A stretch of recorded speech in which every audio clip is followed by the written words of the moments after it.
Hello friends, welcome to my Deepshali's kitchen. இன்னைக்கு நம்ம தீப்ஷாலிஸ் கிச்சனில் பார்க்க போகிற ஹெல்த்தி டிப்ஸ் என்னன்னா பன்னீர் தான் பார்க்க போகிறோம். இந்த பன்னீரில் பார்த்தீங்கன்னா அதிகமான ப்ரோட்டீன் இருக்குது. அது மட்டும் இல்லாமல் இதில் முக்கியமான ஊட்டச்சத்துக்களும் இருக்கிறதால நம்மளுடைய உடலுக்கு ரொம்ப ஆரோக்கியத்தை தருது. இது தசை வளர்ச்சிக்கும் சீரான உடல் செயல்பாடுகளுக்கும் முக்கிய ஊட்டச்சத்தாக இருக்குது. அது மட்டும் இல்லாமல் பன்னீர் சாப்பிட்றதால நம்ம உடலுக்கு என்னென்ன நன்மைகள் கிடைக்கிறதுன்னு பார்க்க போகிறோம். இதை சாப்பிட்றதால நம்மளுடைய உடலில் இருக்கிற நோய்கள் எல்லாம் என்னென்ன நோய்கள் குணமாகும் அப்படின்றதையும் பார்க்க போகிறோம். இதை எந்த முறையில் சாப்பிட்டா உடலுக்கு ஆரோக்கியன்றதையும் நம்ம இந்த வீடியோவில் டீட்டெயிலாக பார்க்கலாம். வாங்க இப்போ வீடியோக்குள்ளே போகலாம். பன்னீரில் இருக்க கால்சியம் பார்த்தீங்கன்னா நம்மளுடைய எலும்பு வலிமையை அதிகரிக்கிறதுக்கு ரொம்ப யூஸ்ஃபுல்லாக இருக்குது. அதனால் எலும்பு பிரச்சனைகள் எதுவும் ஏற்படாமல் பாதுகாக்க பன்னீர் நம்மளுக்கு ரொம்ப உதவியாக இருக்குது. இந்த பன்னீரில் பார்த்தீங்கன்னா விட்டமின்ஸ்கள் அதிகமாக இருக்குது. அதாவது vitamin B12, D, mineral, calcium, potassium, magnesium போன்ற நிறைய ஊட்டச்சத்துக்களும் இதில் அதிகமாக இருக்கிறதால இது நம்மளுடைய உடலை நல்ல ஆரோக்கியமாக பராமரிக்க உதவியாக இருக்குது. பன்னீரில் குறைஞ்ச கலோரி இருக்கிறதால வெயிட் லாஸ் பண்ணணும்னு நினைக்கிறவங்க இதை எடுத்துக்கலாம். ஆரோக்கியமான முறையில் எடுத்துக்கும் போது உங்களுக்கு வெயிட் லாஸுக்கு இது ரொம்ப யூஸ்ஃபுல்லாக இருக்கும். பன்னீரில் புரதமும் நார்ச்சத்தும் இருக்கிறதால இதில் குறைஞ்ச கலோரி இருக்கிறதாலையும் சர்க்கரையுடைய அளவை ரத்தத்தில் கட்டுப்படுத்த உதவியாக இருக்குது. பன்னீரில் நல்ல கொழுப்பு இருக்கிறதால இது நம்மளுடைய உடலை நல்ல ஆரோக்கியமாக வைக்கிறது மட்டும் இல்லாமல் நம்மளுடைய இதயத்தையும் ஆரோக்கியமாக வச்சுக்கிறதுக்கு உதவியாக இருக்குது. இதில் அதிகமான புரத தன்மையும் நல்ல கொழுப்பு தன்மையும் இருக்கிறதால செரிமானத்துக்கு ரொம்ப யூஸ்ஃபுல்லாக இருக்குது. உடலில் செரிமானம் சீக்கிரமாகவும் சீராகவும் செயல்படுறதுக்கு இது ரொம்ப உதவியாக இருக்குது.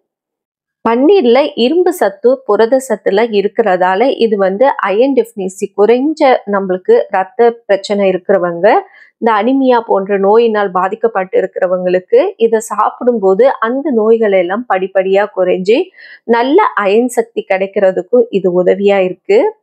ஆனால் இதை சாப்பிடும்போது நம்ம முக்கியமாக ஒரு விஷயத்தை பார்க்கணும். இதை அதிக அளவில் சாப்பிட்டா நம்மளுக்கு உடலில் நிறைய ப்ராப்ளம் உண்டாகும்.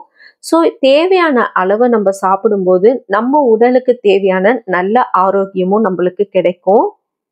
சில விதமான பன்னீர்களில் பார்த்தீங்கன்னா கொழுப்பு தன்மை அதிகமாக இருக்கும். அதாவது இப்போ ஃபேட் அதிகமாக இருக்கிற மில்கில் எடுக்கும்போது அந்த பன்னீரில் பார்த்தீங்கன்னா கொழுப்பு தன்மை அதிகமாக இருக்கும்போது அதை நீங்கள் அதிக அளவில் சாப்பிட்டீங்கன்னா உங்களுக்கு கண்டிப்பாக நிறைய ப்ராப்ளத்தை உண்டாக்கும். ஸோ நீங்கள் வீட்லேயே பன்னீர் தயாரிக்கிறது ரொம்ப சிறந்த முறையாக இருக்கும்.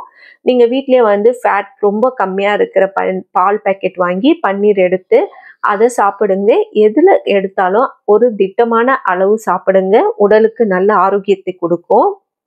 பன்னீரை தினசரி ஒரு 100லேருந்து 150 கிராம் அளவு எடுத்துக்கிறது மிகவும் நல்ல ஒரு விஷயமா இருக்கும். அதிகமான அளவு எடுக்கும்போது உடல்ல கொழுப்பு சேர வாய்ப்பு இருக்கு. அதனால பல பிரச்சனைகள் நம்மளுக்கு ஏற்படவும் வாய்ப்பு இருக்கு. ஸோ இதை திட்டமான அளவா உங்களுடைய எடை எவ்வளோன்னு பாருங்க. உங்களுடைய வெயிட்டுக்கு ஏற்ற மாதிரி 100லேருந்து 150 கிராம் சாப்பிடுங்க. பன்னீரை சாப்பிட்றதுக்கு நிறைய விதங்கள் இருக்கு, உங்களுக்கும் தெரியும். நான் அதில் சில விதங்களை சொல்கிறேன். இந்த மாதிரி எடுத்துக்கும் போது அதில் இருக்க சத்துக்கள் நேரடியாக நம்மளுக்கு கிடைக்க வாய்ப்பு இருக்குது. நல்ல ஆரோக்கியமாகவும் நம்ம உடல் இருக்கவும் வாய்ப்பு இருக்குது. இதை பார்த்தீங்கன்னா பன்னீரை லைட்டாக நம்ம எண்ணெய் இல்லைன்னா பட்டர் போட்டு லைட்டாக வதக்கிட்டு அதை அப்படியே சாப்பிட்லாம். அதுக்கப்புறமா பன்னீரை சாலட் பண்ணி சாப்பிட்லாம். பன்னீர் டிக்காவாக சாப்பிட்லாம். வெஜ்ஜி சாலடில் பன்னீரை மிக்ஸ் பண்ணி சாப்பிட்லாம். அதே மாதிரி சப்பாத்தி ரோலில் பன்னீர் ஸ்டஃப் பண்ணி பன்னீர் சப்பாத்தி ரோல் சாப்பிட்லாம். பன்னீர் பராட்டா பண்ணலாம். கோதுமையில் பண்ணி சாப்பிடுங்க, ரொம்ப ஆரோக்கியமாக இருக்கும்.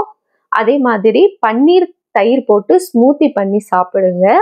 பன்னீரில் சூப்பு செஞ்சு சாப்பிடலாம். அதே மாதிரி பன்னீர் குருமா, பன்னீர் சாதம், அதே மாதிரி பன்னீர் ஸ்டிர் ஃப்ரை, அதாவது லைட்டாக அப்படியே கொஞ்சமாக எண்ணெய் சேர்த்து வதக்கி அது கூட கொஞ்சம் வெஜிடபிள்ஸ் எல்லாம் ஆட் பண்ணி நீங்கள் சாப்பிடும்போது இன்னும் நல்ல எல்லா காய்கறிகளோடு சேர்த்து சாப்பிடும்போது இதனுடைய முழுமையான ஊட்டச்சத்துக்கள் கிடைக்க வாய்ப்பு இருக்குது.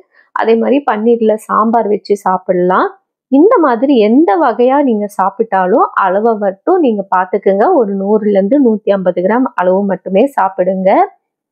அதே மாதிரி இதுல அதிகமான எண்ணெயோ மசாலா பொருட்களோ சேர்க்காம குறைஞ்ச அளவுல சேர்த்து சாப்பிடும்போது உடலுக்கு நல்ல சக்தியையும் ஆரோக்கியத்தையும் கொடுக்கும்.